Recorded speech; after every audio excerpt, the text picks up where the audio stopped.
Salut camarades. Cette fois on remonte dans le temps puisque je vais parler d'un anime qui a été diffusé au début des années 80, une époque lointaine où l'animation était encore entièrement réalisée à la main, en dessinant sur des feuilles de plastique transparent, où un ordinateur ça ressemblait à ça, où l'animation japonaise n'était pas encore sortie de l'archipel, et où le monde ressemblait à ça.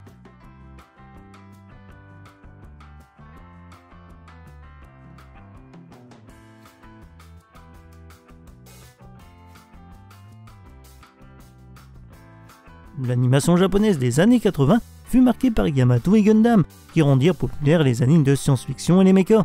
2 ans après Gundam, l'animation japonaise voit arriver un nouvel anime de mecha qui lui aussi marquera le genre, Super Dimension Fortress Macross. Macross est un anime qui a lancé le genre du mecha réaliste, aux côtés Gundam, et pourtant en Occident il est beaucoup moins connu. Faut dire que leur rythme de diffusion est beaucoup plus espacé, et surtout qu'une bonne partie des séries n'est tout simplement jamais sortie hors du Japon. Et pourtant son impact sur l'animation japonaise est loin d'être négligeable. Pour preuve, la licence continue encore plus de 35 ans après. Tout commence sur Terre en 1999, le jour où un vaisseau extraterrestre s'écrase sur une petite île du Pacifique. Bien que très endommagé, il se révèle bien rapidement qu'il s'agit d'un vaisseau de guerre. Inquiets par cette révélation, les principaux pays décident alors d'unir tous les pays du monde sous un seul gouvernement unique pour protéger la Terre, débutant ainsi une 3e guerre mondiale dite d'unification.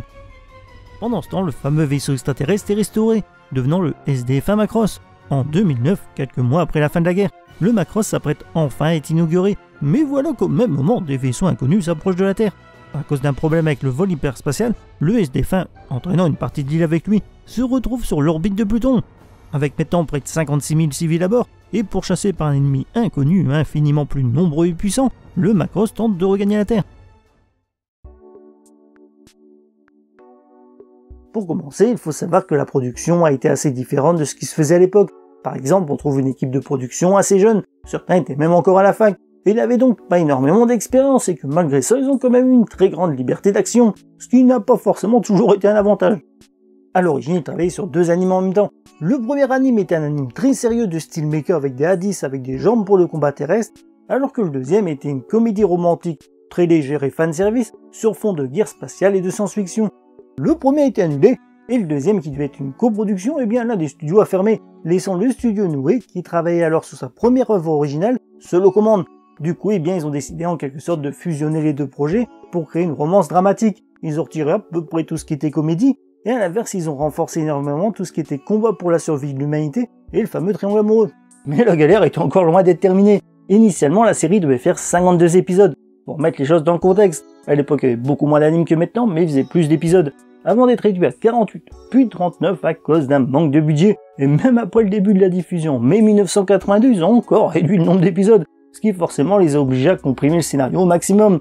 Comme j'ai dit un peu avant, l'équipe de production était assez jeune et du coup peu expérimentée, ce qui forcément a causé quelques problèmes. Très vite, ils se retrouvaient avec un énorme problème de délai, qui a d'ailleurs failli faire annuler la diffusion. Ils avaient tellement peu de temps disponible qu'ils n'ont pas colorié tous les celluloïdes et qu'ils n'ont pas pu faire de correctifs, mais j'en parlerai plus en détail un peu plus tard.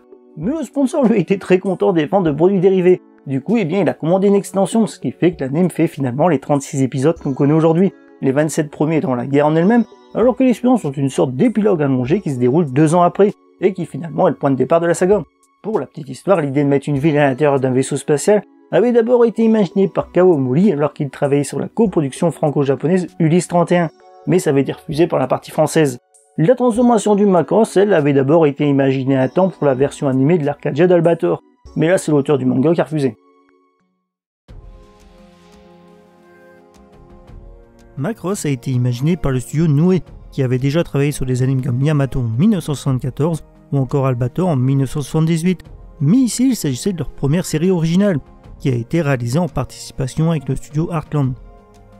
Comme dans pas mal d'œuvres de science-fiction, Macross raconte le premier contact entre les humains et des extraterrestres. Le fait que le Macross se retrouve loin de la Terre et cherche à la rejoindre était une tentative de briser le schéma habituel. Le but n'était pas vraiment de montrer la guerre ni d'en faire un drame politique, mais d'être une romance sur fond de guerre. Contrairement à des animes comme Yamato, il ne cherche pas à montrer les vertus de la guerre ou de l'honneur militaire. Ici, la culture, la tolérance, la paix et l'amour sont les thèmes principaux. Malgré son ton assez léger en apparence, il a en réalité un scénario bien plus profond que ce qu'on pourrait s'attendre d'une série mecha. Son originalité, ça vient vraiment de cette capacité à enchaîner entre scènes de bataille spatiale épiques et dimensions sociales et humaines. Par exemple, Gundam lui met en avant la technologie, c'est celui qui a la meilleure technologie qui gagne. Mais dans Macross, ils mettent plus en avant le facteur humain. Pas seulement le classique courage héroïque ou le pouvoir de l'amitié comme souvent dans les animes, mais également l'amour, la tolérance et le fait de chercher à comprendre les autres. Les humains et les Zentradi combattant aussi bien du côté militaire que sur le point de vue culturel et idéologique. L'anime aborde également d'autres thèmes peu courants dans les animes, comme par exemple l'impact des médias et des célébrités en temps de guerre, une certaine critique des politiciens, la discrimination, ou encore une réflexion sur le tempérament belliciste des humains. Mais ça reste un divertissement grand public, c'est pas non plus une œuvre philosophique ou lourde, c'est fluide et très bien amené. C'est d'ailleurs là qu'on voit que c'est plutôt un avantage qu'ils ont finalement fait beaucoup moins d'épisodes que ce qui était prévu initialement. Du coup ils ont comprimé le scénario, et il y a peu de remplissage pour une série de cette durée. Poursuivant sur la lancée de Gundam, qui fut le premier anime à présenter des mechas réalistes, Macross amena les premiers mechas réalistes transformables. Contrairement à tout ce qui se faisait avant, dans Macross les changements de mode des mechas sont techniquement crédibles et n'ont pas de modifications totalement improbables de leur taille ou de leur forme. Une autre originalité, c'est que les mechas sont tous des modèles produits en série, et non des modèles uniques pour des pilotes élus par les dieux, ce qui rajoute en réalisme et en profondeur d'univers. Mais forcément il y a des différences de couleurs histoire de ne pas se perdre durant les combats. Les mechas Macross, c'est pas non plus des super robots. Généralement, un bon tir bien placé, c'est fini. D'ailleurs, ils préfèrent mettre en avant les capacités des pilotes plutôt que les caractéristiques des mechas. Macross doit également grandement sa popularité à ses personnages attachants et marquants, avec en plus une grande qualité d'écriture. En 2010, les fans japonais ont élu Roy Fokker comme meilleur personnage masculin, tout Macross confondu, ce qui prouve bien que les personnages de cette première saison ont marqué les esprits. Dans Macross, les personnages c'est vraiment le cœur de l'anime, et c'est uniquement grâce à eux que peut exister cette grande odyssée spatiale riche en émotions. Les personnages sont globalement très jeunes, on se retrouve ainsi avec des pilotes de 15 ans et des officiers supérieurs de 19 ans. L'anime se présente donc comme un parcours initiatique où les personnages grandissent et évoluent en plein milieu d'une guerre. On peut noter que pour une fois le jeune âge des personnages est justifié dans le scénario, étant donné que la plupart des adultes sont morts pendant la guerre.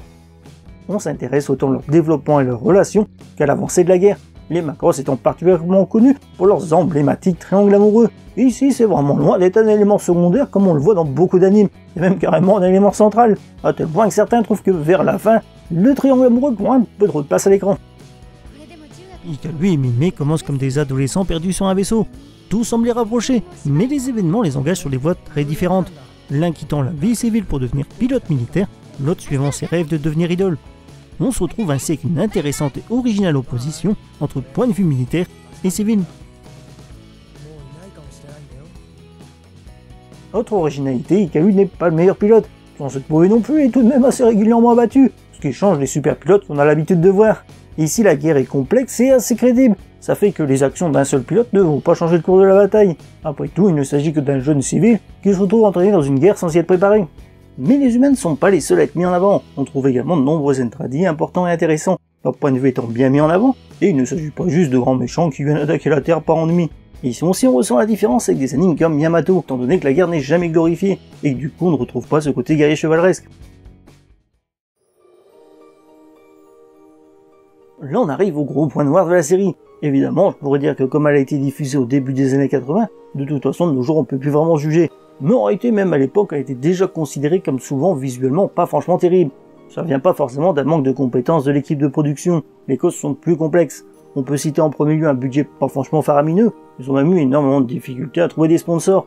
Ensuite, on se retrouve avec un manque de personnel, combiné à un manque d'expérience, et une production expérimentale pour l'époque. Et forcément, on se retrouve avec un planning de production extrêmement serré. Pour commencer, une partie de la production fut sous-traitée en Corée du Sud, chose assez courante dans l'animation japonaise. Cependant, le niveau des dessins était significativement plus faible, et le manque de temps empêcha de faire des correctifs. Il y a vraiment une très grande différence de qualité entre les scènes importantes réalisées au Japon, et dont certaines sont particulièrement réussies esthétiques, et les scènes secondaires réalisées en Corée, avec également quelques scènes réutilisées. En plus de son aspect pas franchement flamboyant et très aléatoire, on trouve aussi de très nombreuses erreurs et faux raccords, surtout durant les scènes de bataille, comme par exemple des tirs laser qui sortent du nez des chasseurs, ou des missiles qui apparaissent. Les couleurs comportent aussi de nombreuses erreurs. Ces erreurs étaient si impopulaires au moment de la diffusion que certaines furent corrigées avec les moyens du bord, en modifiant la luminosité ou la teinte. Heureusement, depuis le temps pour la sortie physique, ils ont réussi à corriger la plupart des erreurs, mais dans certaines scènes ça se voit encore. Mais de toute façon, je pense pas qu'on regarde une série des années 80 pour ses graphismes. On y trouve tout de même des scènes de combat de haute qualité, et globalement on remarque que les mechas bougent très bien et sont fluides. L'épisode 27 est d'ailleurs très clairement au-dessus des animes de l'époque. ainsi que des plans expérimentaux et audacieux, avec des cadrages des mouvements de caméra originaux et surprenants, dont certains sont d'ailleurs devenus la marque de fabrique de la licence, ainsi que l'utilisation dans certaines scènes du noir et blanc. Pour l'anecdote, la trajectoire des missiles dans Macross n'est pas linéaire, mais part un peu dans tous les sens. Ça peut paraître anecdotique aujourd'hui étant donné que c'est le cas dans la plupart des animes, mais c'est avec SDF Macross que ce procédé visuel imaginé pour rendre les scènes plus esthétiques et dynamiques est devenu populaire. Ce procédé est d'ailleurs couramment surnommé Macross Missile Massacre ou Hypno Circus du nom de son créateur. Dans Macross, la musique a vraiment un rôle très important. Elle n'est pas juste là pour servir de fond sonore, elle est intelligemment utilisée et intégrée dans l'histoire comme étant le symbole de la culture et des sentiments humains. Élément clé de l'un des points les plus intéressants de Macross, le choc culturel entre les humains et les extraterrestres. Les chansons sont toutes chantées par le personnage de Minmay, qui est interprété par Marihijima dans un pur style idole des années 80, et aborde des sujets et des sentiments très variés, allant évidemment de l'amour adolescent à la tristesse et la nostalgie, et peuvent être aussi bien joyeuses, légères et enfantines qu'émotives, tristes et engagées, les thèmes principaux étant évidemment l'amour et la paix. Ces chansons sont utilisées pour divertir et remonter le moral des habitants du Macross, un rôle assez classique, mais son originalité est réelle et qu'elles sont également utilisées comme une véritable arme psychologique. La grande importance accordée aux musiques ne plaît pas forcément à tout le monde en Occident. Certains critiquent le côté J-pop années 80 ou sa forte présence, mais il faut bien comprendre que dans un Macross c'est vraiment un élément principal, tout autant que ses triangles amoureux ou ses mechas. D'ailleurs cette première saison de Macross est considérée comme l'un des tout premiers animes musicales.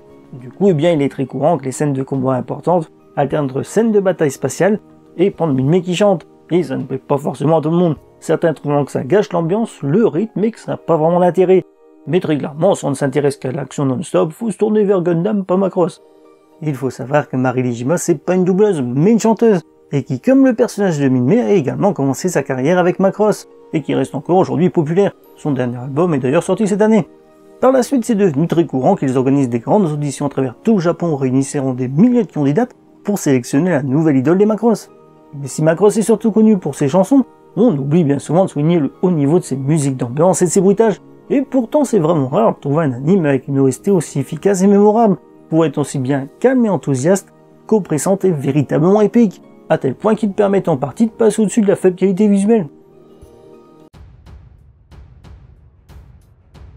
Durant les années 80, les Américains créèrent Robotech en prenant Macross et deux autres séries produites par le même studio.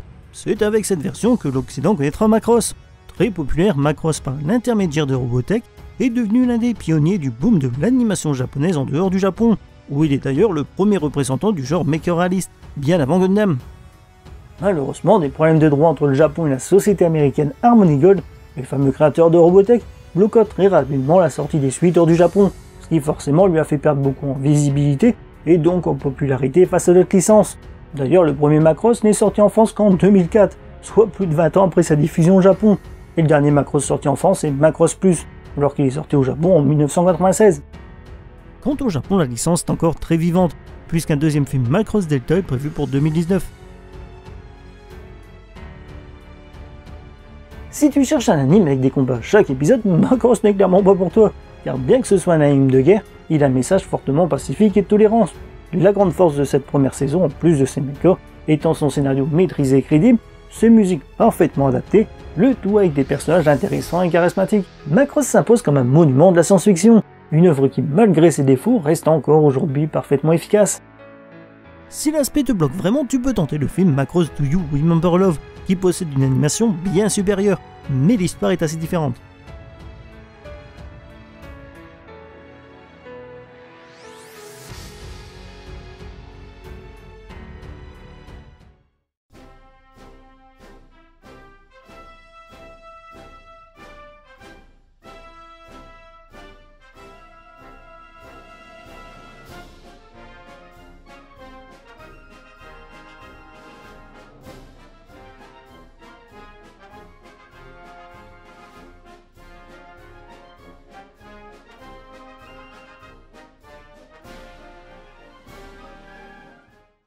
Voilà, c'est la fin de cette vidéo. Merci de l'avoir regardée. Si tu as des questions ou des remarques, les commentaires sont là pour ça. Et pour ne rater aucune de mes prochaines vidéos, je te conseille vivement de t'abonner à la chaîne. Et je te dis à bientôt pour une nouvelle vidéo.